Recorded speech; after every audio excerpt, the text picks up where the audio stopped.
Hey, this is Andrew Brown from Exam Pro, and we are taking a look at using Packer with Terraform, and mostly it's just about just using Packer.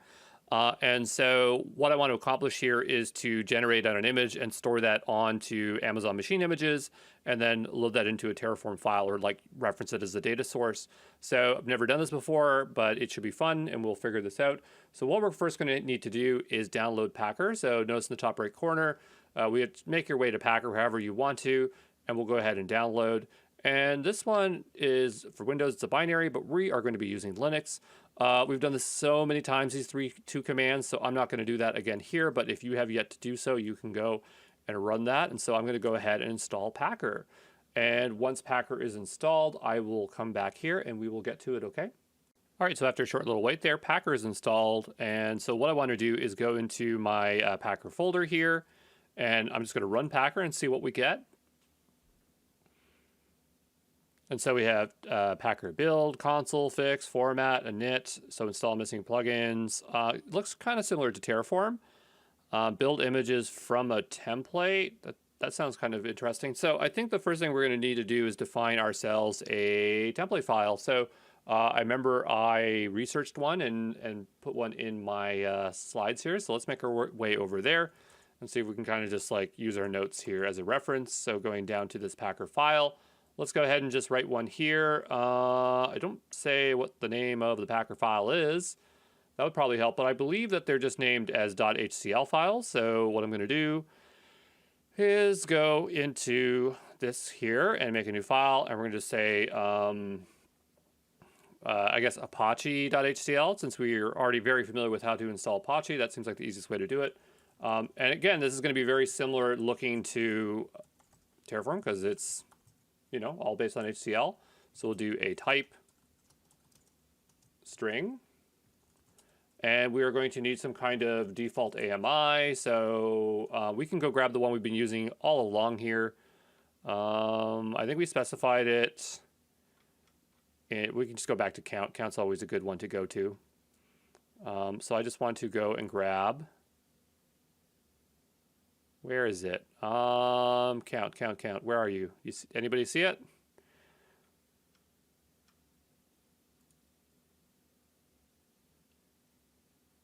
I'm blanking today, so I'm just going to grab it from AWS. It's not a big deal.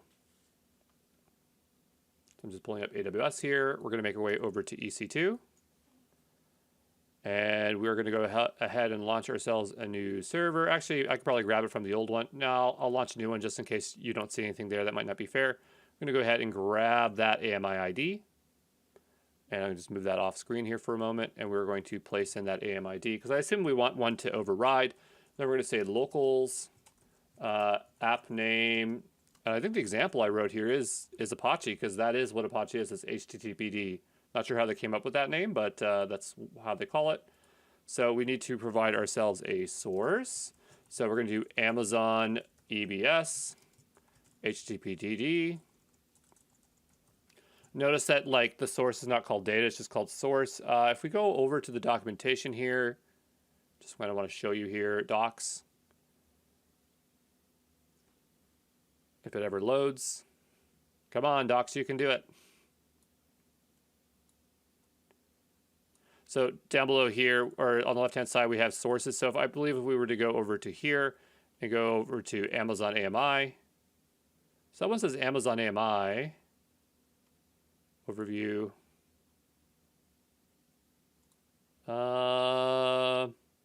Builders. EC2. EBS.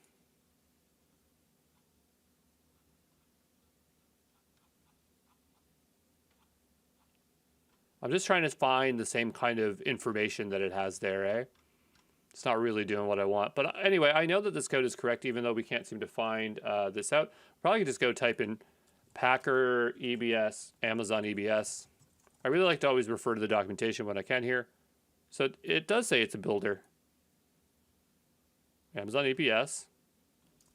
Source. Down below, here we go. All right, so, yeah, I don't understand this this builder flag as of yet, but we'll work our way through here and figure it out, okay? So I'm going to go back and pull up my VS Code here. And we're going to put curlies here. And so we need our AMI name here. So my server, $ local app name, instance type, T2 micro, region, this is going to be US East 1, source AMI, this is going to be the variable we set up above, AMI ID. Then we are going to do SSH username, that's going to be EC2 user, that's the default that AWS always has. EC2 user. We can do some tags here. Not really necessary, but it's good to probably give it a name, right? So we'll just say name, Apache server. And actually, we could probably just do local.app name maybe instead. And then we have our build step here. So we're going to specify our sources, and we're going to do source.amazonebs.httpd, and we're going to do provisioner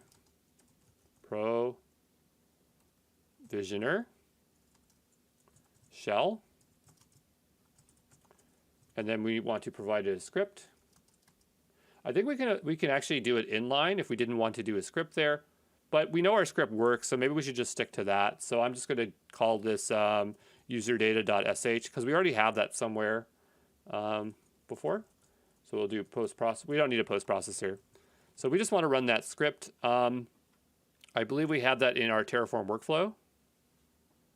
We go over there to our workflow, wherever it is. Might also be under modules. If we go into our module here, didn't we create one there called user data? Oh, that's a YAML file. Oh, okay. I mean, that's not a big deal. We could probably just... Okay, so we're not going to do it that way. All right. If we're not going to do it this way, we probably can provide inline things. We don't probably have to do script equals.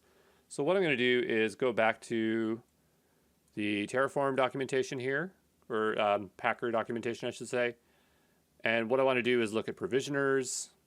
We're going to go look at shell. So it has this inline step, and I assume that this is going to run in a sequential order. So inline array of strings.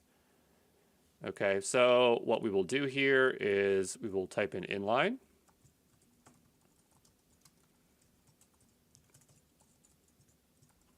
And I've done this like 1,000 times, but I'm just going to go Google it. Apache install AWS tutorial. There's probably like one on the AWS website for it. For like user data.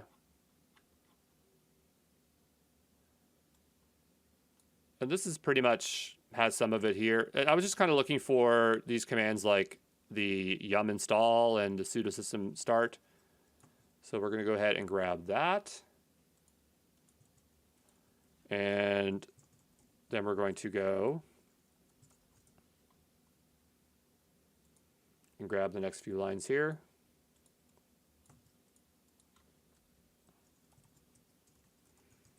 Because we want to start and enable. That's the three things that we need to do. Not complicated at all. And so what I'm going to do is type in Packer build and see what happens. Now, I didn't specify any AWS credentials or anything like that. I assume it would pick up the default. And we're going to go to the top here. So it looks like we have to provide the template name. So maybe we'll do Apache HCL here. And it says error parsing JSON invalid character V for the beginning of the value. Oh, so it has to be pkr.hcl. Okay. I'm really liking the user experience or the developer experience for these CLIs. They're really good at telling us what's wrong with them. pkr.hcl. If there's like a default file, I don't know what it should be called. So we got a bunch of errors, which is fine. Unsupported argument locals. An argument locals is not expected here. Did you mean to define a locals block? It's because I put an equals in front of it. It's supposed to just be this. Not that we were really using locals for much here.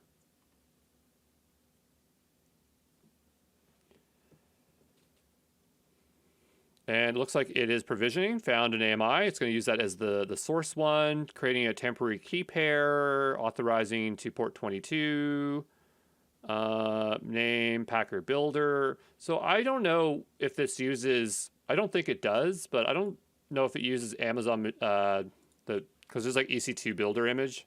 And there might be a way to use it with Packer directly, but I'm not sure how to do that. It's going to go over here. I'm just going to see to make sure it's not running a pipeline here, is it? Image pipelines. No, okay, that's good. But what I will do is go over to my EC2 here. And what I want to go do, okay, so Packer Builder is just running as a virtual machine. So it's actually going to spin up a VM and then bake the AMI that way, which seems a lot better. We'll go over to our AMIs and see when that happens there. Existing lock and other, that red stuff doesn't look good. Seems like it didn't really matter. So the thing, like AWS has an entire pipeline for EC2 image builder, but it does cost money to run, where I kind of feel like if all Packer is doing is spinning up a virtual machine temporarily to bake that image, that's going to be a lot more cost effective. I mean, we could go look up what the cost is to use EC2 image builder while we were watching this. Builder, can't seem to type today. Just pricing, I just want to know the pricing.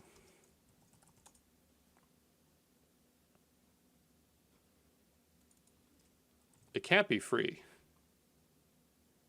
Oh, is it? There's no cost? I could have swore there was a cost for this. No cost. Image builder is offered at no cost other than the cost of the underlying AWS resource.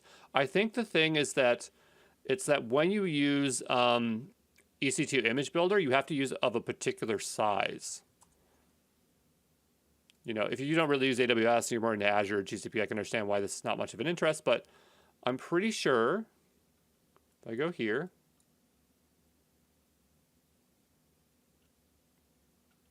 that the size that you get for the image, what size of image does EC2 image builder use? Because I remember it was like really large, unreasonably large, and that was the cost involved in it. Can't find it today. It's not a big deal. But waiting for the AMI to become ready. So if we go over to our AMIs here and give this a refresh, we can see that it is spinning. So it is provisioning that AMI. While that is going on, what we can do is just start setting up the next part of this. So within our Packer here, we can say new file, and I'm going to say main.tf. I'm going to go as per usual and grab some default code from our count example, which is right here. Okay, copy that. We're going to go all the way down to the ground here, and going to go into the main TF here, paste that on in. And we probably want to keep the public IP around. We actually don't really care, but I'm putting it in anyway. I'm going to take out the tags. Oh, I want to leave the name in, so I'll just say like server Packer. Okay, server Apache Packer. And this is the thing that we want to replace out. This all looks fine. So this is what we need to figure out is our AMI here. It's probably going to come in as a data source. It has to come in as a data source. And I'm pretty sure that's what I wrote in our documentation here. So yeah, AWS AMI, example, things like that. So what we're going to do is type in AWS AMI, Packer image, and we'll just define that data source. So AWS AMI, Packer image, and we have executable users equals self. I'm not saying I know what all these options do, but like you just go to the documentation, you grab them, you got something that works. True name regex.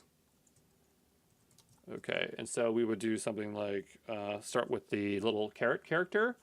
And what did we name this? This starts with my server hyphen. Probably would have helped if we named it with like something like Packer in the name, but I think that's fine. We might as well go the full name here and say HTTPD because that's technically what it's going to be. We might want to match for more values here, so I'm not sure. I guess like we do that. because sometimes it's like 3 digits or whatever, but I don't know what Packer is going to do if we keep pushing additional ones. I'm not really familiar with that. So we'll just say owners equals self. And so now that should be all set up to go as that is running. It finished, so that's all good. We're going to say Terraform init. And here it says block definition must have a block content delimiter. So we have a small problem here. It looks correct to me. This is not right. Okay. We'll see if we can init this. Now, whether our build image works properly, I don't know. So it'd be really good to write like some tests for it. I imagine that there is some kind of way to do that. I guess it'd be like the post-processor scripts. Maybe you'd want to do that where you'd want to use that as a means for testing. I'm not really sure. Obviously, different provisioners might have that kind of stuff built in. So, you know, it might be just part of the provisioning tool you can use.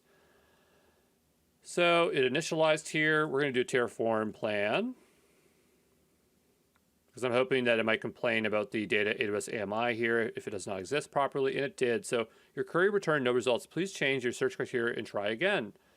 So however I wrote this is probably not correct. So I will just take this out here. Try this.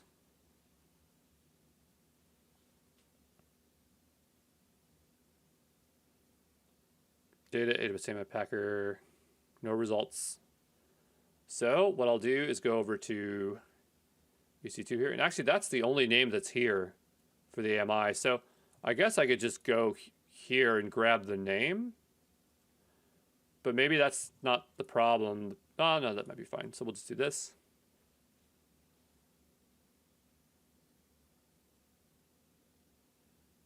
Name regex. Okay. So let's go look up data AWS AMI.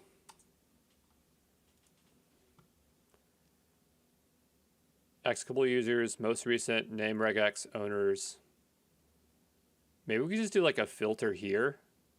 Let's look at name regex. A regex to apply to an AMI list returned by AWS. This allows for more advanced filtering not supported by the AWS API. This filtering is done locally on the AWS returns. So I suppose that is good, but like I just need it to work. So I'm going to try the filter instead. And I'm actually going to put literally the name in my server HTTPD. I'm going to take out the regex, assuming that is the problem.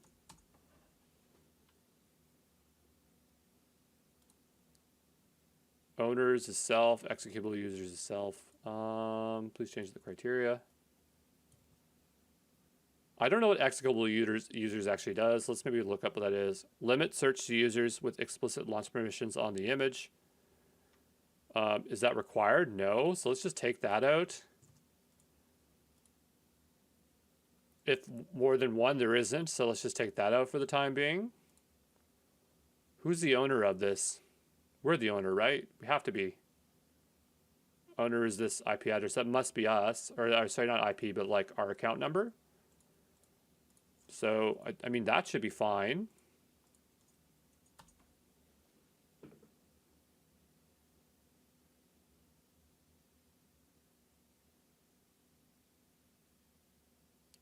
Incorrect attribute value type. Oh, okay, so that was fine. So we'll do .id. But, you know, if you're doing this, like if you wanted a continuous pipeline, you'd probably want to get the most recent and have a better regex. And so I'll do a Terraform apply, auto approve, and see if this works.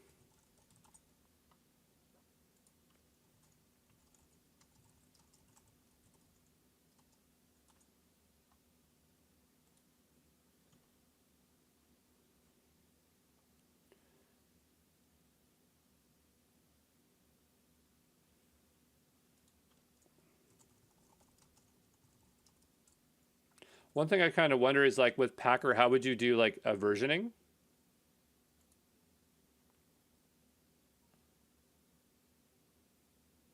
because that's what I'm not certain about. So like I'm just kind of like looking through here and seeing what they would do for that. I would imagine that you're probably supposed to like increment it and have it part of the name.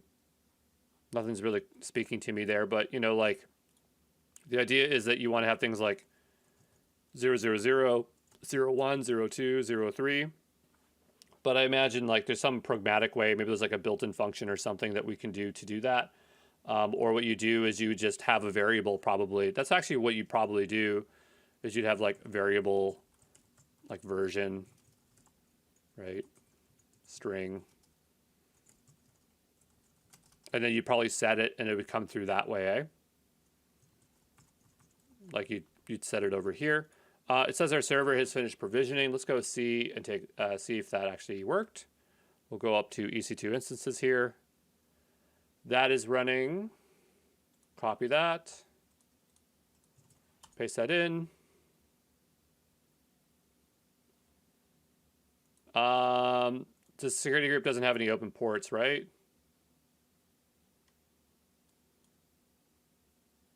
So it probably did work. It's just we didn't create a security group with this. So there are no open ports for us to check. I'm not worried about this. I don't care if it actually did work or not because we more or less followed all the steps there. But I believe the reason it's not working like there is just because we don't have a security group. And I just don't want to fiddle with that and put it into a state so that it does not match. So anyway, we're all done here. So I'm going to do a Terraform, apply, auto approve, destroy. But there we go. We accomplished that with Packer. And that pretty much wraps up all the main follow-alongs for the course. So hopefully that was a lot of fun. Yeah, we'll just continue on here.